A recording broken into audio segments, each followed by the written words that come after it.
Today, in current events from a Christian perspective, we finally have a House Speaker after an exhausting process that may or may not have actually been really necessary.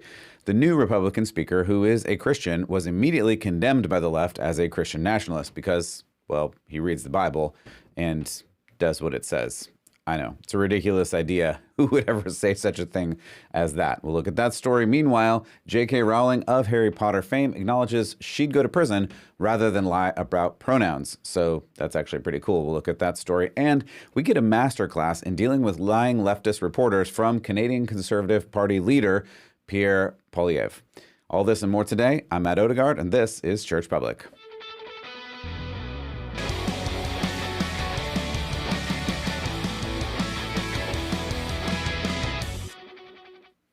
Thanks so much for joining today at Church Public. Again, my name is Matt Odegaard. Really appreciate you stopping by today. We've got a lot to talk about, a lot of things going on. I bring you current events from a Christian perspective so that you can figure out how to live out your faith. Try to choose stories that are in the news, are meaningful, impactful, and illustrate points that we're going to have to deal with, wrestle with one way or another. You can't just sit around in your house pretending like the world is not turning, like things are not changing, because they are and they have, and we got to figure out what to do with that.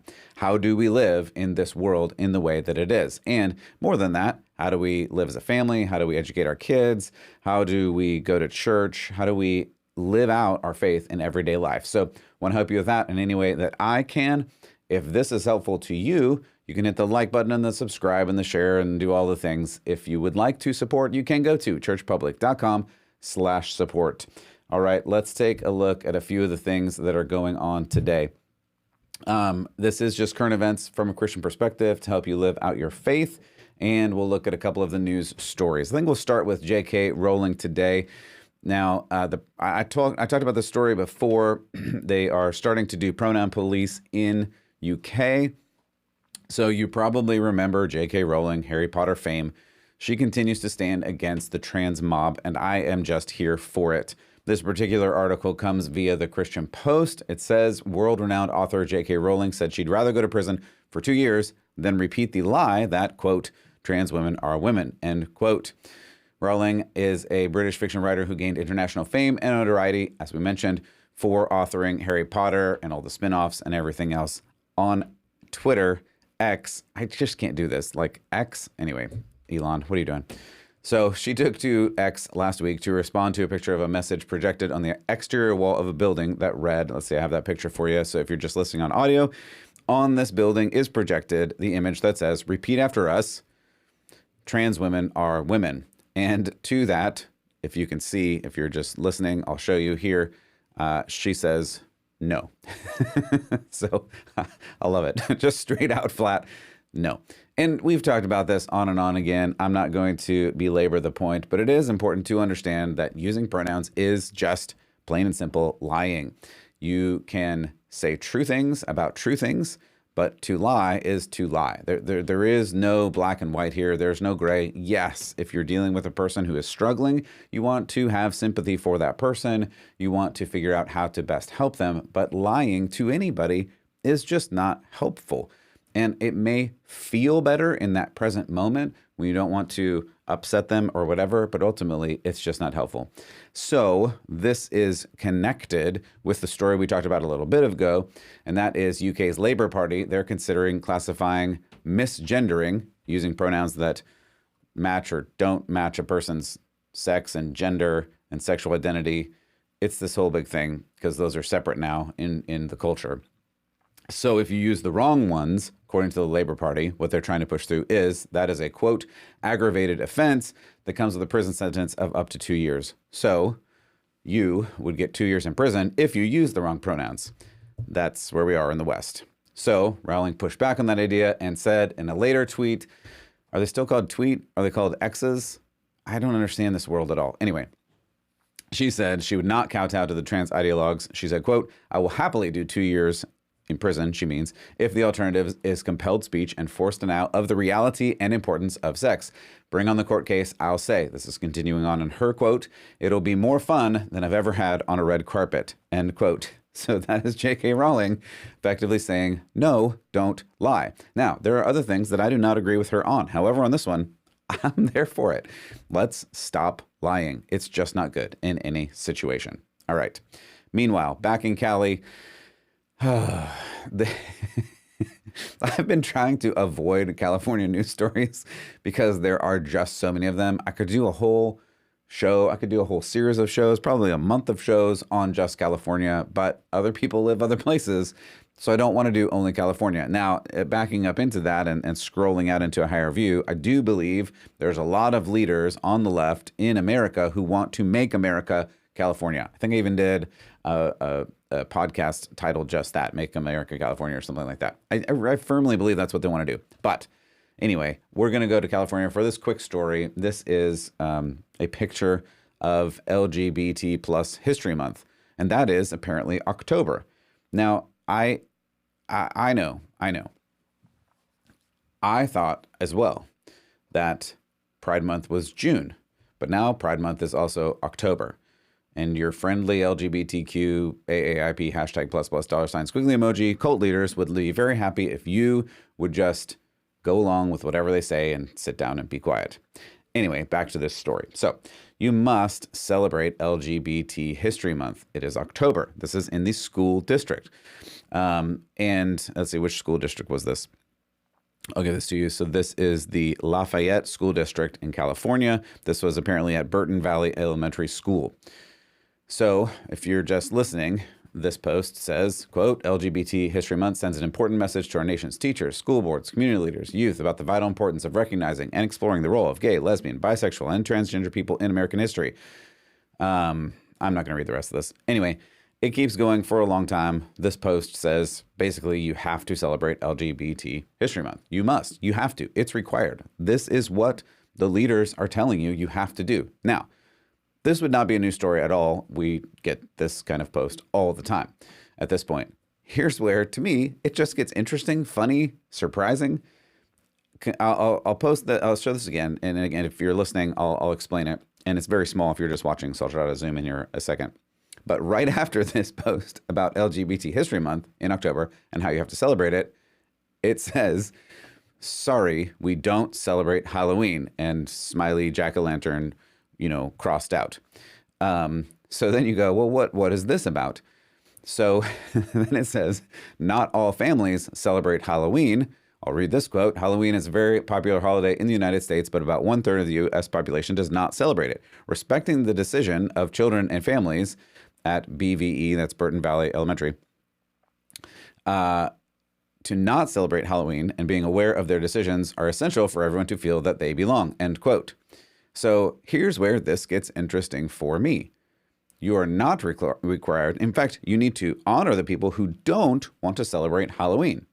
Now, I will note, again, zooming back out on this picture, there's no like, hey, Christian, you can do something different. So you do have to celebrate LGBT month.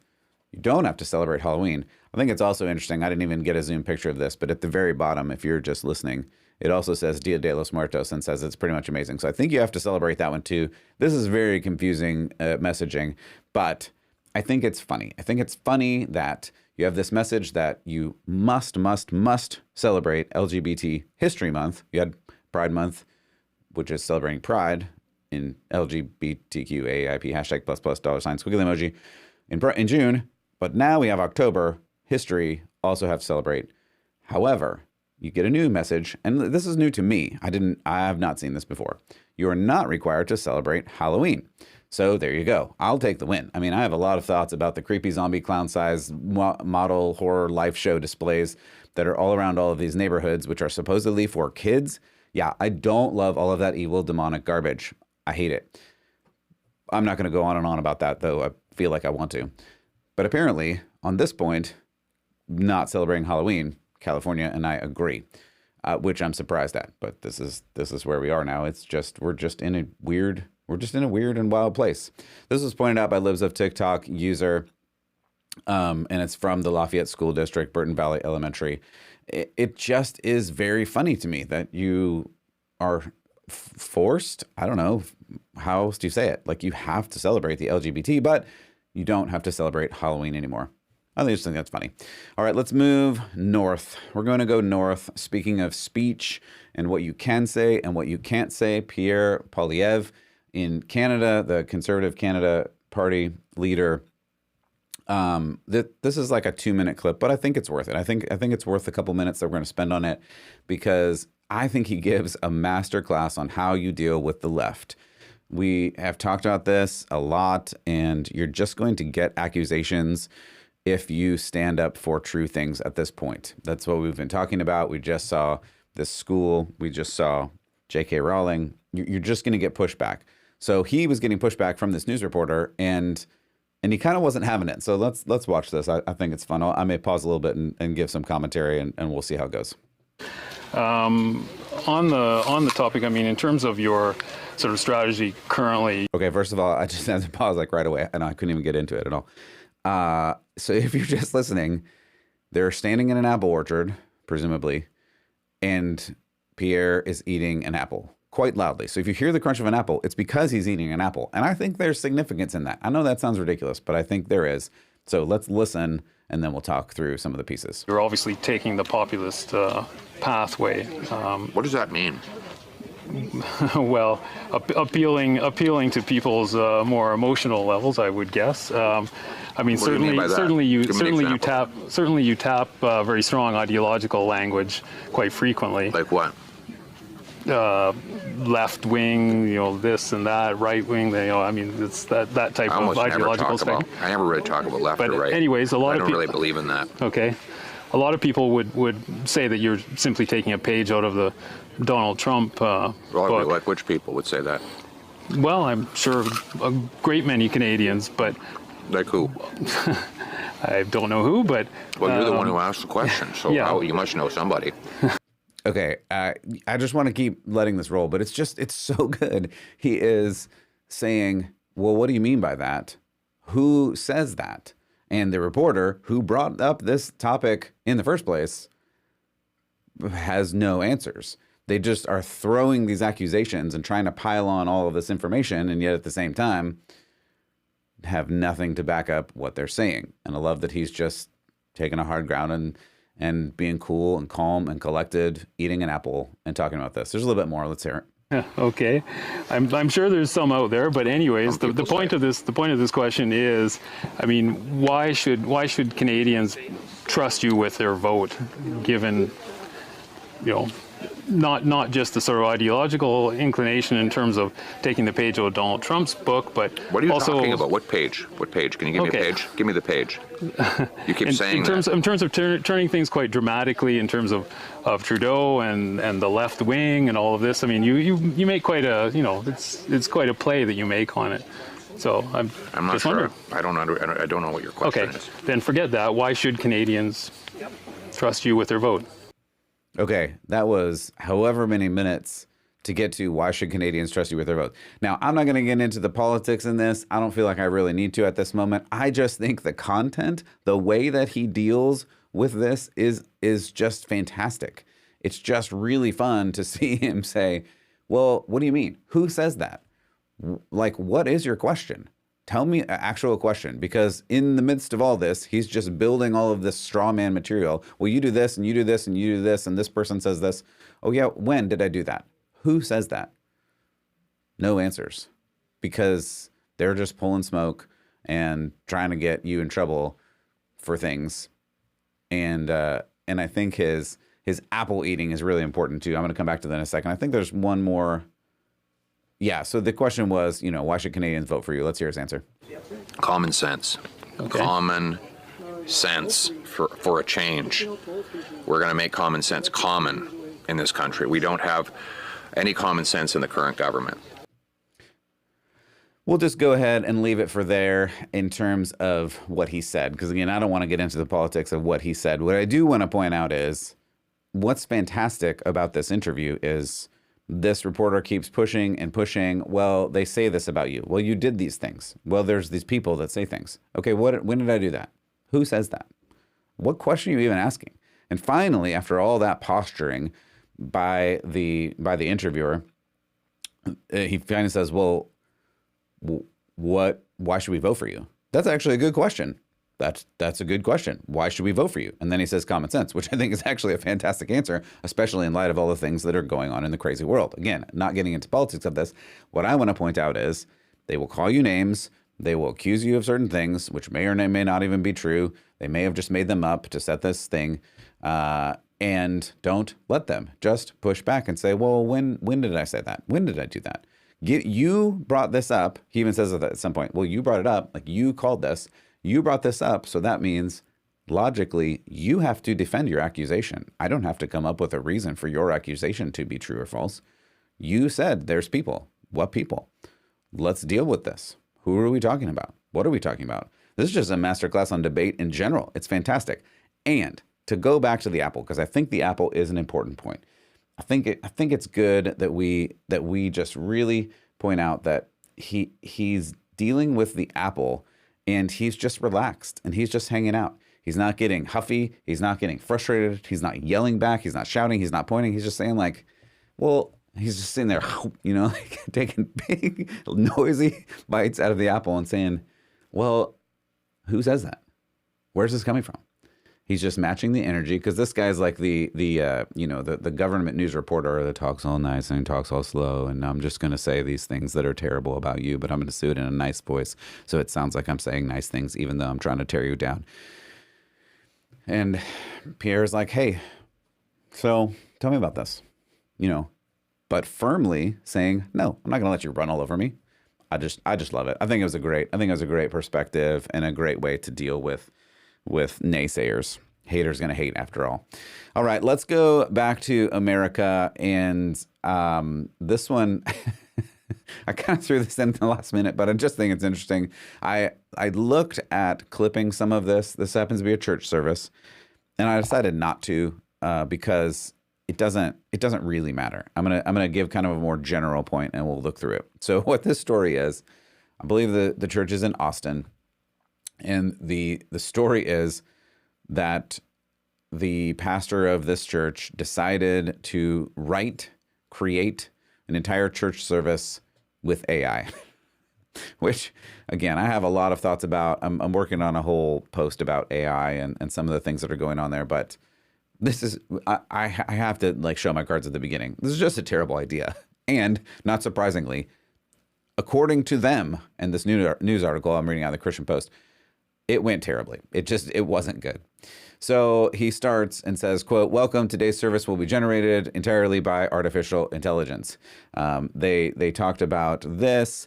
They wanted to, quote, "create a Sunday morning worship service for a church that values sharing life and belonging to one another, inclusivity for all, working for justice, offering time, communion, liturgy, sermon, and one original song to reflect the message of the sermon," end quote.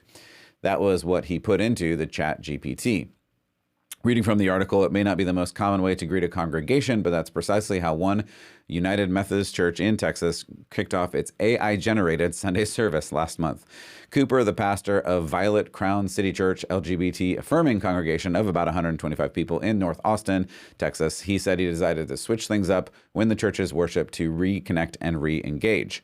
The hope was, he explained, that by allowing the large language model, ChatGPT, to provide the elements of the Saturday service, everything from the worship, children's message, offering communion, liturgy, main sermon, he could, quote, "incorporate it into our community life in such a way that it would make an impact, be a learning opportunity, and help us understand the potential and limitations of artificial intelligence," end quote. Despite those good intentions, Cooper said the service ultimately failed. I just have to pause there and say, I am not surprised. Anyway, he said it lacked the human element and instead felt robotic and lacked what he called, quote, unquote, spiritual depth. He went on to say it was boring. Yeah, people. I mean, okay, let's keep going a little bit. He said the consensus during the time of feedback was, "I'm so glad we did that, and let's never do it again." He said we have decided this will be a one-time experiment for our congregation. He went on to say pastors must consider the use of ChatGPT in ministry with great discernment. It must never replace the spirit-led work of preparing and delivering a sermon, nor should it be used to generate prayers. Yeah, I feel like I shouldn't have to say these things in particular, but apparently we do. Apparently we have to talk about the fact that, yeah, you shouldn't use AI to make your church services because that's not real. And church services need to be real. Yeah, I know you're going to say AI can smooth some operations. Maybe it can help you get through things quicker. Yes, that's all true. But the reality is church service is about relationship. It's about the commandment that God gives you to love God, love one another. Those are 2 commandments. And those are very relational commandments. To eliminate that and allow a machine, however advanced that machine is, to pour into and give you the ideas for what you're supposed to do, it cannot go well. Plus, you have to realize that someone programmed these AI machines, and that's one of the things that I'm working on the back end here that I haven't quite finished in terms of researching. But a lot of people have gone onto these AI programs to check out their theology, their logic, their processing in terms of conservative and specifically conservative Christian values. And many, many times I have seen, heard, read, experienced that they fall short or are just plain outright wrong. They give you wrong information because they are skewed, because they are written by people who don't like Christianity. That's just the long and short of it and the reality of it. So to use it for a church service is on the one hand problematic and on the other hand morally wrong because the people that wrote it don't agree with what you're doing. So how could it possibly be right? And the reality is it can't. It's funny to me that a church or a pastor decided, hey, this is a good idea, and not just in theory to write this and see what it comes out as, but to actually do it on a Sunday morning. Now, you probably heard in there as we were talking about it that it was an LGBT affirming, that's the language from the article that I read, LGBT affirming congregation. So perhaps it wasn't surprising that is what happened and what came out. But anyway, I just thought that was an interesting enough story to share in terms of incorporating AI into church services. I'm just going to go ahead and throw my opinion in there, which I do sometimes, but I would say don't. Let's just not do that. Both by the anecdotal evidence of this particular example where it didn't work at all, but second, it's just not right. We have the Word of God, and that's all we need. What the pastor, the preacher should be doing is spending the majority of their time diving into the Word of God and figuring out what God says, period, and then giving that to the people that need to grow and learn in who they are in Christ and in relationship with one another. You can't take a shortcut and let a machine do that for you. I mean, I guess you can, but you won't get to the result of being one in Christ, as every writer in the Bible tells you to do. All right, coming back to the beginning now, I begun by talking about new Speaker of the House, Mike Johnson, finally elected. I think we just need to talk about this for a moment because it has implications from a Christian worldview on you and me. You might not think it does, but it does, and I'll tell you why in a couple of minutes. Let's begin just by what happened. This is via the Washington Post. The Republican-led House voted Wednesday for Representative Mike Johnson, Republican of Louisiana, as its new speaker. Johnson, who served as vice chairman of the House Republican Conference, was the GOP's 4th nominee for the speakership, and that was a hot mess. I'm not going to get into all of that. Again, hot mess. So McCarthy was removed as speaker in the vote earlier this month. You probably all saw that, heard that. There was a this is according to the Washington Post. I'll read this. He did not withstand a rebellion among far-right dissidents over his support of a bill to avert a government shutdown. Sure. Anyway, Steve Scalise, Jim Jordan, Tom Emmer failed to secure the 217 votes needed. And finally, Mike Johnson did. So what I want to do is just play part of the first speech that he gave because I think it was a great speech. I would encourage you actually to go and listen to the entire speech. I really do think it's very good. And then we'll talk a little bit more about worldview. So here is his speech from that. To take good care of it. I want to tell all my colleagues here what I told the Republicans in that room last night. I don't believe there are any coincidences in a matter like this. I believe that Scripture, the Bible, is very clear. That God is the one that raises up those in authority. He raised up each of you, all of us. And I believe that God has ordained and allowed each one of us to be brought here for this specific moment in this time. This is my belief. I believe that each one of us has a huge responsibility today to use the gifts that God has given us to serve the extraordinary people of this great country, and they deserve it. So that was a fantastic speech. And the rest of it is good as well. And he talks about the Bible. He talks about worldview. He talks about God bringing up leaders. Again, that's all throughout the Old Testament, that God it brings up leaders. God is sovereign. He talks about the sovereignty of God in a context within the government of America. And I think it was a really good speech. Later on, he was asked, well, what is your worldview? Because not very many people are familiar with this representative, Mike Johnson. So he had this to say, and let's listen. Someone asked me today in the media, they said, it's curious, people are curious, what does Mike Johnson think about any issue under the sun? I said, well, go pick up a Bible off your shelf and read it. That's my worldview. That's what I believe. And so I make no. So that's pretty good. I mean, he says that his worldview is the Bible. Now, once you start digging into his record, there are some things that are strange, some things that I don't agree with. I want to make it very clear that he's just a guy and he's not going to save us, period, in any of that. However, having good, solid Christians who at least read the Bible and say that they stand for the Bible in government is a fantastic opportunity, because we need more of that. As I've said many, many times, our foundation, both personally, corporately, and governmentally, needs to be on the Bible. From a moral standpoint, if our foundation is not on the Bible, then we start making all sorts of weird moral laws, like you need to celebrate LGBT month, but you cannot or don't have to celebrate Halloween. Neither of those by themselves, without a moral foundation, actually make any sense at all. And we could go on and on, make arguments for that. But it's important to point out that his worldview, self-stated, is the Bible. He's a sinner just like everybody else, and I'm sure he makes all kinds of mistakes, maybe even has in the past. However, it's just fantastic to note that these are the things that he began saying. I think he even have, like, as soon as he started, he grabbed a bunch of other people in the house. They're in this picture here. If you're just listening, they're kneeling down to pray as they're leaning in. I love that. Again, I may not agree with everything he says or does or has done or will do. However, it's fantastic to note that he is aiming in this direction, which is a much, much better direction than the crazy secular worldview that most of the other people in the House and Senate and government at this point hold. Now, there is one more worldview point that you need to notice, and this is where I think it intersects with who you are and what you do and how you live out your faith in your context right now. And I know, because I've talked with some of you, and some of you avoid this label, quote unquote, Christian nationalist. I've talked about it a little bit. I have a lot of thoughts about it. It is a very complicated aphorism that conveys vastly different meaning to different people. And I don't want to get into the fullness of that right now, because I would talk for another 30 minutes about it or more, and you have other things to do.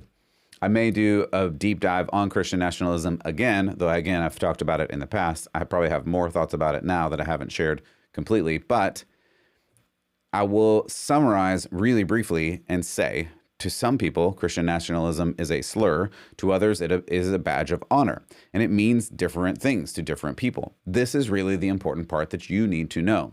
To some, it is racism embodied. That's just how people use it. To others, it is the fulfillment of a gospel mandate from an eschatological perspective. That's a longer story that we won't get into right now. Again, I have a lot of thoughts about this, but I'm not going to spend the time today. The bottom line that you need to know today is, like many phrases currently, Christian nationalism as a label is being used in many ways, depending on who you are talking to and who is doing the talking. So, with all that said, I've been arguing for a while that Christian nationalism is the way the left sees all Christians. You can argue with this, you can push back, you can throw a fit, but it doesn't matter, because if you do what Mike Johnson just did and stand up and say, I believe the Bible, I read it, and I try to do what it says, you will be called a Christian nationalist. Whether or not you agree with the definition, whether or not you want to change the definition, it doesn't matter. And that's the point that I'd like to point to you here. You can argue until you're blue in the face about what the actual definition is. And I think inside of Christianity, we should do that. We should really try to figure out what this is and deal with it in an appropriate way. But the bottom line is, if you are a Christian and you say anything about politics, reading the Bible, doing what it says, applying it to life, much less applying it to government, you will be labeled as a Christian nationalist. You just will. You can try to avoid that, but it is coming for you. And this doesn't just hold in politics. It holds in literally all of life. If you do this in your job, if you do this at school, if you do this online, you will be given this label. It's coming for you. I don't say that to scare you. I'm just trying to be realistic because this is the way the left broadly across America sees you, especially, and we haven't talked about Israel at all today. I'm going to save that for more information on a later day.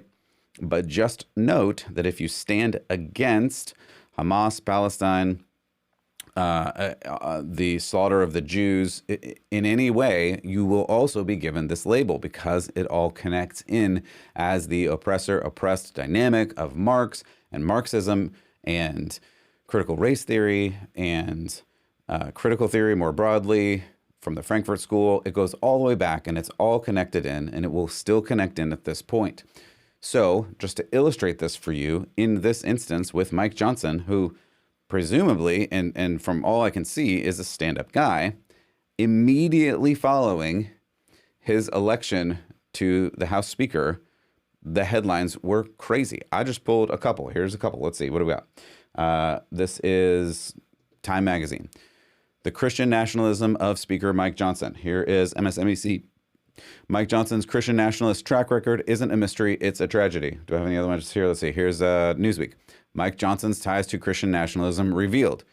These are all within the past couple of days, and this is what they believe about him because he said, hey, if you want to know what I believe, read the Bible and do what it says.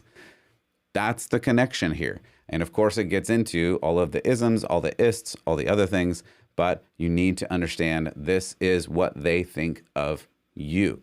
Remember, Mike Johnson is relatively unknown, but the things he is for are Christian values. And you heard the Bible. Therefore, according to the left, he is a Christian nationalist. I'm not even suggesting you should own that term for yourself. I'm making you aware from a Christian worldview perspective that you will be labeled a hater, a bigot, all the isms, all the ists, simply if you say you read the Bible and you do what it says. I keep hearing from Christians, friends even, that they just want to be quote unquote normal. What you have to realize, and this is just, I only bring this up because I have been studying history for decades at this point. It's interesting to me. And the reason it's interesting to me is it shows us the nature of humanity and how it doesn't change over time. Circumstances change, technology changes, the nature of human and the human heart does not change. God tells us this repeatedly from the beginning of the Bible through the end. So when you say you want to be quote unquote normal, you have to recognize this is actually what normal is.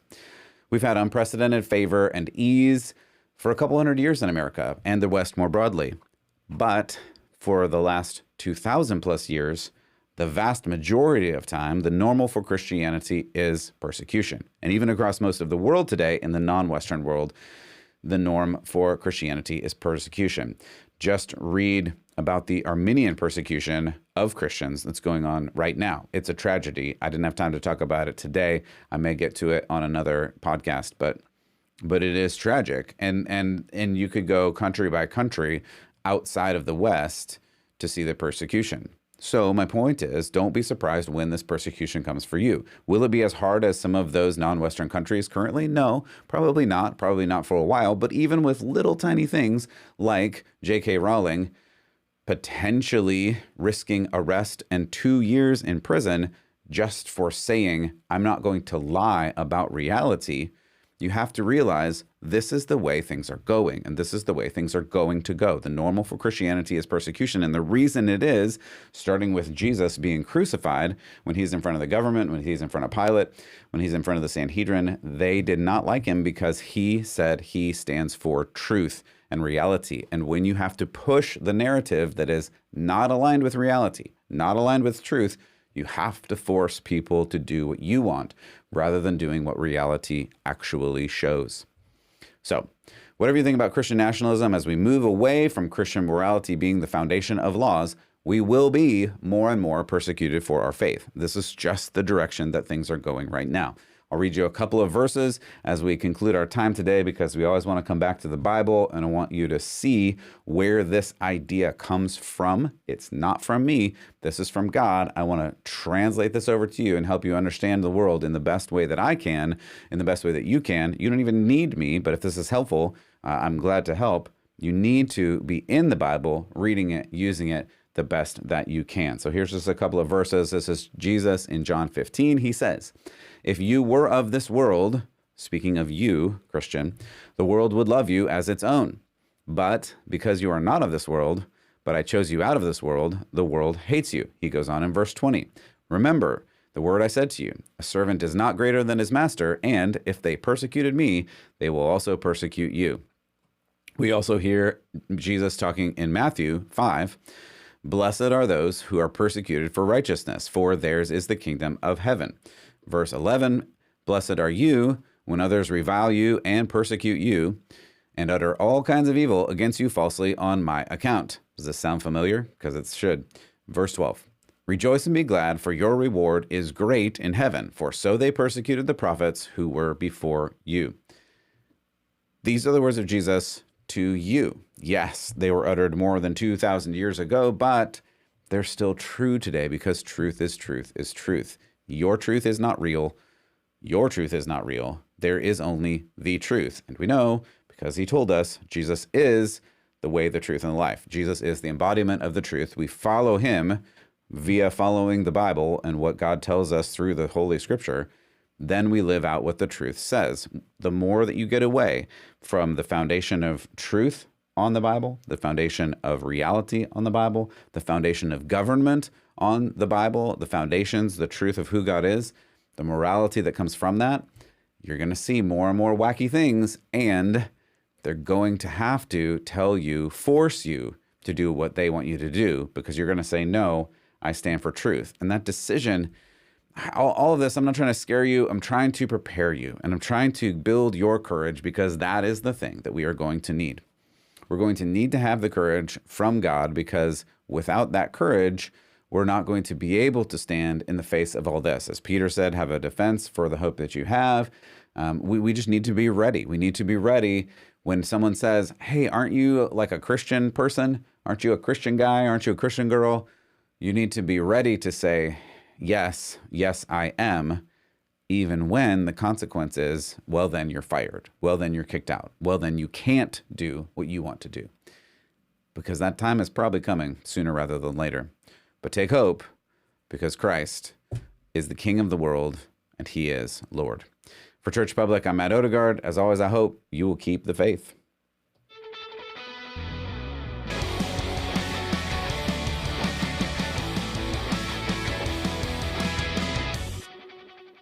Thanks again for joining Church Public today. Really appreciate you stopping by. I know you've got a lot of other things to do, so I thank you for your time today.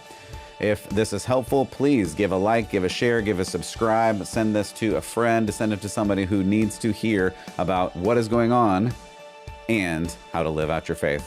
I hope that you love God with your heart and soul and mind and strength and everything that you have, and I hope that you keep the faith.